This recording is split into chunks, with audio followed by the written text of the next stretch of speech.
Children. நம்ம எல்லாருக்குமே தெரிஞ்ச ரொம்ப பிரபலமான ஒரு ரிஷி விஸ்வாமித்ரர்.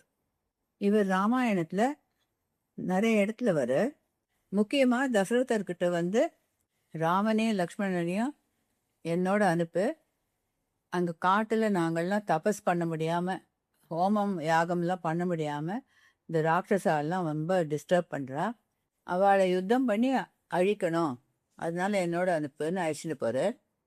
அது பிடிச்ச அப்புறம் மிதிலால ஜனகர் சீதைக்கு சுயம்பரம் வச்சிருக்கன்றது தெரிஞ்ச உடனே ராம லக்ஷ்மணால அழிச்சுட்டு போகிறார்.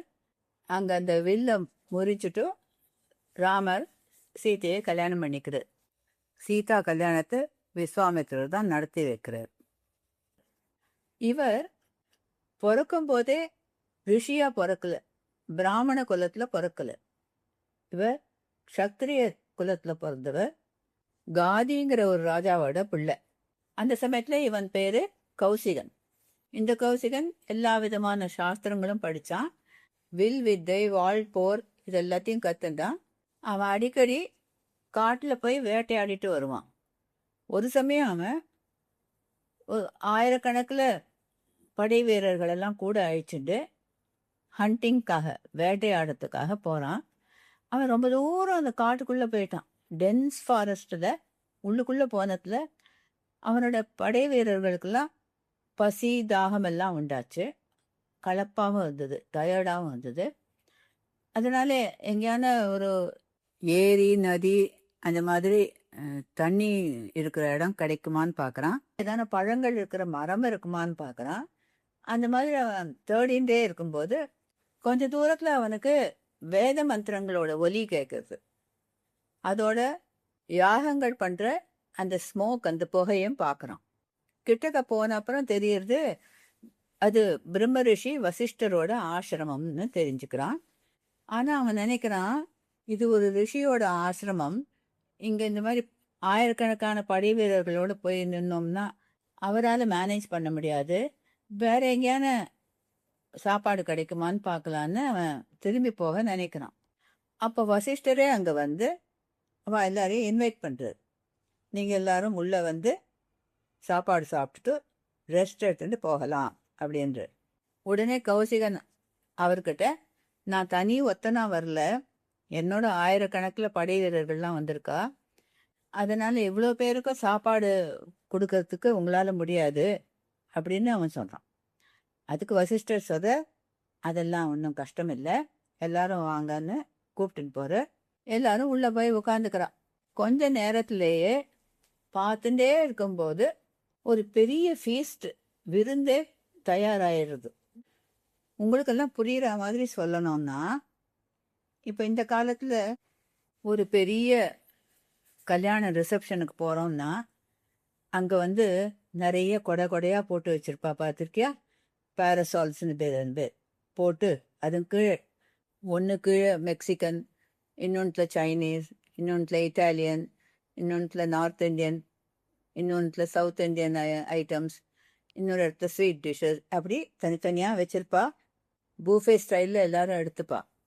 அந்த மாதிரி பூஃபே வேணா இல்லையே தவிர எல்லாரும் கீழே உட்காந்து இலை போட்டு நல்ல சாப்பாடு, அவ்வளோ பேருக்கும் நிறைய வயிறு இப்படியே ஃபுல்லாக ஆரம்பிட்ட சாப்பாடு வந்துட்டே இருந்தது.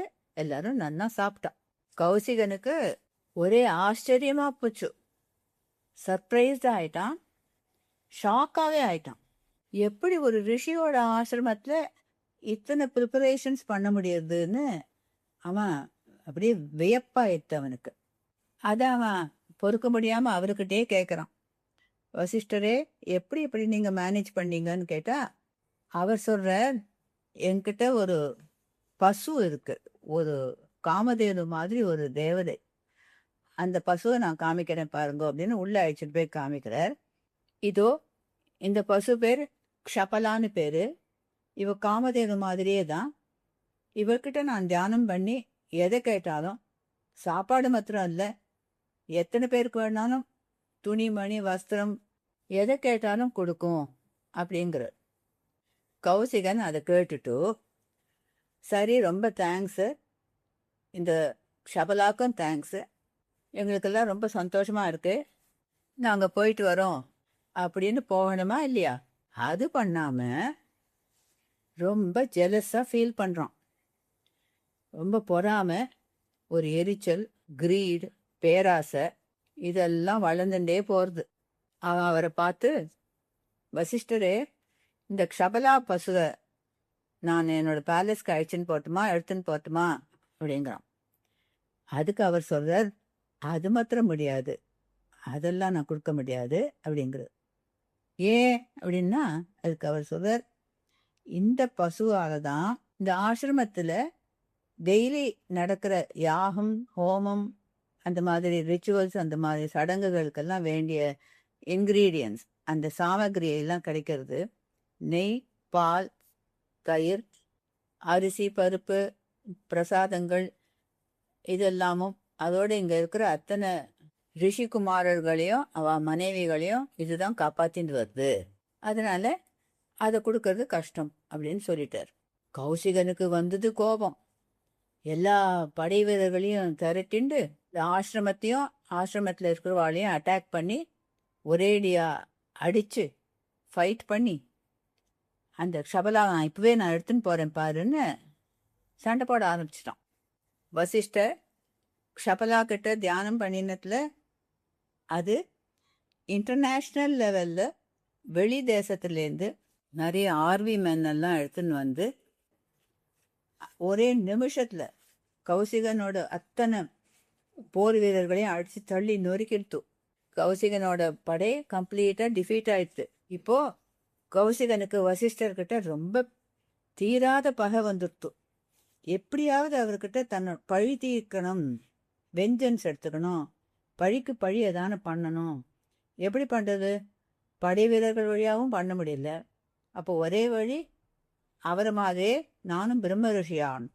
இவர் மாதிரியே பிரம்ம ரிஷி ஆனால் எனக்கும் இவர் மாதிரி சக்திகள்லாம் கிடைக்கும். அதுக்கப்புறமா நான் இவர்கிட்ட என் பழியை தீர்த்துப்பேன், நானும் பிரம்ம ரிஷி ஆவேன் அப்படின்னு ஒரு சபதம் எடுக்கிறான் கௌசிகன்.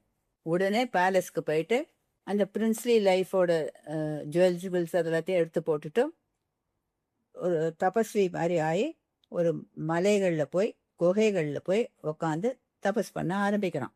ஆனால் பிரம்ம ரிஷிங்கிறது ஒரு சுலபமான ஒரு தகுதி இல்லை. அது ரொம்ப கஷ்டமான ஒரு லெவல் ஆஃப் அச்சீவ்மெண்ட். அதுக்கு முன்னாடி அவள் நிறைய தபஸ் பண்ணி நிறைய நாளைக்கு குகைகள்லாம் உட்காந்துண்டு அங்கே பசி தாகம் எதுவுமே இல்லாமல் அந்த லெவலில் அவள் தியானம் பண்ணால் முதல் லெவல் ஒரு சின்ன முனி, அதுக்கப்புறம் கொஞ்சம் பெரிய ரிஷி, அதுக்கப்புறம் ரிஷிலேருந்து ராஜரிஷி, ராஜரிஷிலேருந்து மகரிஷி, மகரிஷிலேருந்து பிரம்ம ரிஷி அப்படின்னு ஸ்டெப் பை ஸ்டெப்பாக அது அந்த ஹைரார்க்கி அவளுக்கு மேலே அந்த உயர்வான தகுதிகள் கிடச்சுட்டே வரும். அதுக்கேற்ற மாதிரி அவளோட ஞான சக்தி, தெய்வங்களோட உரையாடல் பண்ணுற ஒரு ஆற்றல் இதெல்லாம் வளரும். இந்த வளர்ச்சிக்கு தடை பண்ணுற மாதிரி, அப்ஸ்ட்ரக்ட் பண்ணுற மாதிரி 2 ஃபீலிங்ஸ் இருக்குது, உணர்ச்சிகள். அது எதுனா காமம் அண்ட் குரோதம், டிசையர் அண்ட் ஆங்கர். இந்த 2 நம்ம எல்லாருக்குமே தான், ஹியூமன்ஸ் எல்லாருக்குமே இந்த 2 ஃபீலிங்ஸும் நெகட்டிவ் குவாலிட்டிஸை இன்க்ரீஸ் பண்ணும். எப்படின்னா, நமக்கு ஒன்று வேணும்னு ஒரு ஆசை வரும். அந்த ஆசை சின்னதானாலும் சரி, பெரிய விஷயமானாலும் சரி, அது கிடைக்கலன்னா கோபம் வரும். அப்போ அந்த கோபத்தில் நம்ம என்ன பண்ணுறோன்னு நமக்கே தெரியாது. ஃப்ரெண்ட்ஸ் கூட சண்டை போட்டுடுவோம், வீட்டில் ஆர்குமெண்ட்ஸ் வர சான்ஸ் இருக்குது. இந்த மாதிரி நம்ம டே டு டே லைஃப்லேயும் இந்த காமம் அண்ட் குரோதம், டிசையர் அண்ட் ஆங்கர் ரொம்ப பெரிய தடைகளாக இருந்து நம்ம டே டு டே லைஃப்பை அஃபெக்ட் பண்ணுறது. இது ரிஷி முனிகள் விஷயத்தில் என்ன ஆகும்னா, இந்த 2 ஃபீலிங்ஸ்னால அவள் அஃபெக்ட் ஆகிட்டாள்னா அவளோட தபஸோட வலிமை, அந்த சக்தி அது குறைஞ்சி போயிடும். அது ரொம்ப ஃப்ளாட்டன் ஆகிடுவதுன்னா திருப்பி அதை ரீசார்ஜ் பண்ணுறதுக்கு அவள் திருப்பியும் மலையில் போய் அந்த குகையிலையும் போய் உட்காந்துட்டு திருப்பியும் அந்த மாதிரியே பசிதாகம் இல்லாமல் ரொம்ப நாளைக்கு தபஸ் பண்ணும்படியாக ஆகும். நமக்கு தெரிஞ்சு துர்வாசர், பிருகு, அகஸ்தியர், சனத்குமாரா, நாரதர் எல்லாருமே கோபத்துக்கு வசப்பட்டு மைண்ட் கண்ட்ரோல் பண்ணாமல் சாபங்கள்லாம் கொடுத்துருக்கா. இப்போ கௌஷிகன் வசிஷ்டர் வாயால் நான் ஒரு பிரம்ம ரிஷி அப்படின்னு சொல்ல வைக்கிறேன் அப்படின்னு ஒரு சபதம் எடுத்திருக்கான். To be continued.